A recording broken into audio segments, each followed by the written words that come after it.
Hello guys, welcome to Medicesto. I am Prince Jain and आज हम हमारा लेक्चर हीमोरेजिक डिसऑर्डर से ही कंटिन्यू करेंगे। लास्ट लेक्चर हमने हीमोरेजिक डिसऑर्डर्स में डिफेक्ट्स ऑफ प्राइमरी हीमोस्टेसिस समझा था, defects of secondary haemostasis and generalised defects involving blood vessels. इसको हमने डिफ्रेंशिएट करा था, कैसे प्राइमरी हीमोस्टेसिस के डिफेक्ट्स सेकेंडरी हीमोस्टेसिस के डिफेक्ट से डिफ्रेंशिएट करते हैं and these two are differentiated from the generalized defect involving blood vessels. Okay, so अब हम इनमें डिटेल्ड में देखने वाले हैं। जैसे कि हम सबसे पहले देखेंगे डिसऑर्डर्स ऑफ प्राइमरी हीमोस्टेसिस। इसमें हम देखेंगे प्लेटलेट डिसऑर्डर। गाइस, हम जानते हैं प्राइमरी हीमोस्टेसिस के कॉज क्या थे, प्लेटलेट डिफेक्ट्स और वॉन विलिब्रेंट डिजीज। प्लेटलेट डिफेक्ट्स में डिसऑर्डर में अगर हम ब्रॉडली बात करें तो हम इसको डिवाइड करते हैं क्वांटिटेटिव एंड क्वालिटेटिव डिसऑर्डर्स में। क्वांटिटेटिव डिसऑर्डर्स में प्लेटलेट्स का काउंट डिक्रीज हो जाता है और क्वालिटेटिव डिसऑर्डर्स में प्लेटलेट्स की क्वालिटी, यानी कि प्लेटलेट्स पे कुछ रिसेप्टर्स की जेनेटिक डिफिशिएंसी होगी। हम इसे डिटेल में आगे देखेंगे। ओके, सो सबसे पहले मैं आपको इसमें बताना चाहूँगा क्लिनिकल फीचर्स। पेशेंट्स में हमें क्या साइंस और क्या सिम्टम्स देखने को मिलेंगे। So symptoms of mucosal bleeding, एपिसेसिस, bleeding from nose, most common.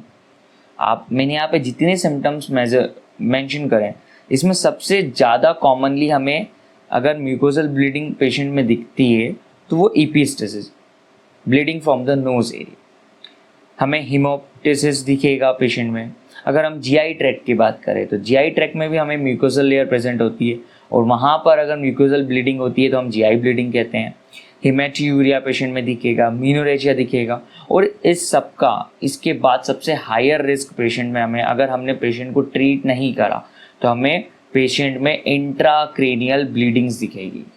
और intracranial bleedings occurs with a severe thrombocytopenia. जब पेशेंट में क्वांटिटेटिव डिफेक्ट्स की बात करें, बहुत ही ज़्यादा क्वांटिटी में प्लेटलेट्स का काउंट कम हो गया है पेशेंट में, सीवियर थ्रोम्बोसाइटोपेनिया जिसको हम कहते हैं, तो पेशेंट में हमें इंट्राक्रेनियल, उसके स्कल में हमें इंट्राक्रेनियली ब्लीडिंग देखने को मिले।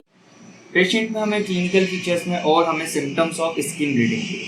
हम अच्छी तरीके से जानते हैं अगर स्किन ब्लीडिंग पेशेंट में हो रही है तो वो 3 टाइप्स में हमने देखा था। अगर वो 1 to 2 mm के हमें वहाँ पे स्पॉट्स दिखते हैं, रेड स्पॉट्स दिखते हैं, तो हम उसको पीटीसीए कहते हैं। अगर वो स्पॉट्स 3 mm से ज़्यादा के होते हैं तो उसे हम पर्प्यूरा कहते हैं। And if it is greater than 1 centimeter then we will called it as ecchymosis. So petechiae हम जानते हैं कि 1 to 2 mm के होंगे, मोर देन 3 mm के पर्प्यूरास, एंड इकाइमोसिस यानी कि 1 centimeter से ज़्यादा के हमें वहाँ पे स्किन ब्लीडिंग के स्पॉट्स देखने को मिलेंगे। Okay, so petechiae are the sign of thrombocytopenia and are not usually seen in the qualitative disorders. So हम अच्छी तरीके से जानते हैं गाइस, अभी हम पढ़ रहे हैं क्वांटिटेटिव डिसऑर्डर्स, यानी कि जिसमें प्लेटलेट्स का काउंट डिक्रीज हो रहा है। क्वालिटेटिव डिसऑर्डर्स हम थोड़ी देर में ही देखने वाले हैं। तो क्वालिटेटिव डिसऑर्डर्स में हमें ये पीटीसीए साइंस नहीं दिखेंगे पेशेंट में। Okay, it is only related to the quantitative disorder, platelet का काउंट डिक्रीज हो जाएगा पेशेंट में, तभी हमें ये दिखेंगे। ओके, अब मुझे लेबोरेटरी स्टडीज करना है।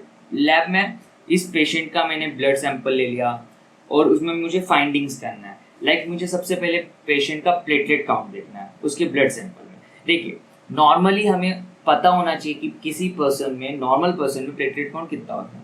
नॉर्मल पर्सन में प्लेटलेट काउंट 1.5 लाख से 4 लाख होता है, 150K to 450K पर microlitre of the blood. But हम जब इन पेशेंट्स की बात करेंगे जिनमें क्वांटिटेटिव डिसऑर्डर्स हुआ, तो उन पेशेंट्स में प्लेटलेट काउंट डिक्रीज हो गया है। और प्लेटलेट काउंट अगर उनका 50,000 पर microlitre of the blood decrease होता है, 50,000 से भी नीचे होता है, तो हमें पेशेंट में सिम्टम, कौन से सिम्टम, इसकी सिम्टम्स ऑफ स्किन ब्लीडिंग, इसके पहले हमने देखा सिम्टम्स ऑफ म्यूकोजल ब्लीडिंग, ये देखने को मिलेंगे पेशेंट में। ओके, फिर देन हम पेशेंट में हम ब्लीडिंग टाइम को भी देखेंगे। देखिए, नॉर्मल किसी पेशेंट में अगर कट लगता है, ब्लीडिंग स्टार्ट होती है, तो वो ब्लीडिंग नॉर्मली 2 to 7 मिनट्स तक होती है। देन आफ्टर इट पेशेंट में क्लॉट फॉर्मेशन हो जाता है और ब्लीडिंग स्टॉप रहती है। बट इन पेशेंट्स में जिनमें प्लेटलेट काउंट 50,000 से भी कम हो गया है, अब यहाँ पर प्लेटलेट अवेलेबल नहीं है क्लॉट फॉर्मेशन के लिए, तो ऑब्वियसली इनकी ब्लीडिंग स्टॉप नहीं होगी और ब्लीडिंग टाइम जो है इन पेशेंट में वो इंक्रीज हो गया। देखिए अभी हमने बात क्या करी थी कि जो प्लेटलेट काउंट कम होता है वो कौन से डिसऑर्डर्स में कम हो रहा है, क्वांटिटेटिव डिसऑर्डर। देखिए जब तक हम डिस्कशन कर रहे हैं प्राइमरी हीमोस्टेसिस के डिसऑर्डर्स की, तो आपको ये नहीं बोलना है कि हमें प्राइमरी हीमोस्टेसिस के डिसऑर्डर्स को दो कैटेगरीज में डिवाइड करा है, क्वांटिटेटिव एंड एक क्वालिटेटिव। तो अभी जब हम लेबोरेटरी स्टडीज की बात कर रहे हैं, तो मैं जब प्लेटलेट काउंट किसी पर्सन का मेजर करता हूँ तो मैं उसकी क्वांटिटेटिव डिसऑर्डर्स में ये मेजर कर रहा हूँ। बट मैं अगर बात करूँ ब्लीडिंग टाइम की, तो ब्लीडिंग टाइम दोनों ही डिसऑर्डर्स में इंक्रीज हो रहा है। तो अगर मुझे किसी पेशेंट में क्वांटिटेटिव क्वालिटेटिव दोनों डिसऑर्डर में ही कुछ प्रॉब्लम लग रही है, तो मैं उसका ब्लीडिंग टाइम चेक करूँगा। So bleeding time increase prolongs with the quantitative and qualitative platelet disorder.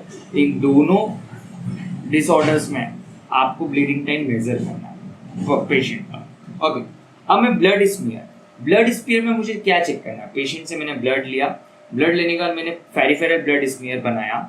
अब उस पेरिफेरल ब्लड स्मीयर को मैं जब माइक्रोस्कोप में स्टडी करूंगा तो मैं उसमें number and size of the platelet देखूंगा। प्लेटलेट का साइज नॉर्मल है या एबनॉर्मल है, प्लेटलेट का जो नंबर है काउंट वो पर्टिकुलर साइड पे कम हो गया है। स्लाइड जो हमने पेरिफेरल ब्लड स्मीयर की बनाई है उसमें हमें प्लेटलेट का जो नंबर है वो कम है या ज़्यादा है वो हम देखेंगे। देन हम बात करेंगे बोन मेरो बायोप्सी की। बोन मेरो बायोप्सी हम क्यों कर रहे हैं गाइस, हम जानते हैं कि बोन मेरो से ही हमें आरबीसीज, डब्ल्यूबीसीज एंड प्लेटलेट्स का फॉर्मेशन देखने को मिलता है। बोन मेरो से ही ये सब फॉर्म्स हो रहे हैं। तो अगर किसी पर्सन में प्लेटलेट काउंट कम हो गया है या किसी पर्सन में आरबीसी का काउंट कम हो गया है या किसी पर्सन में डब्ल्यूबीसी का काउंट कम हो गया, इस कंडीशन को हम पैनसाइटोपेनिया बोलते हैं। उस कंडीशन में भी हम बोन मेरो बायोप्सी करते हैं। सो फाइनली हमें जो इसका रूट कॉज है जहाँ से प्लेटलेट फॉर्म हो रही है, चलिए हम वहीं जाके देख लेते हैं। तो बोन मेरो बायोप्सी हम करते हैं टू एक्सेस मेगाकेरोसाइट्स। मेगाकेरोसाइट्स क्या है, मेगाकेरोसाइट्स से ही हमें प्लेटलेट फॉर्म होते हुए दिखते हैं हमारी बॉडी में। So megakaryocyte is a precursor cell for platelet. Platelet किससे फॉर्म हुए, मेगाकेरोसाइट से। तो हम अगर बोन मेरो बायोप्सी करेंगे तो हमें पता चल जाएगा कि किसी पेशेंट की बॉडी में मेगाकेरोसाइट्स नॉर्मली है प्रेजेंट या एबनॉर्मली प्रेजेंट है। उससे हम बहुत सारी कंडीशंस का पता कर सकते हैं कि इस पर्सन में एक्वायर्ड कोई डिसऑर्डर हुआ है या जेनेटिक डिसऑर्डर हुआ। ओके,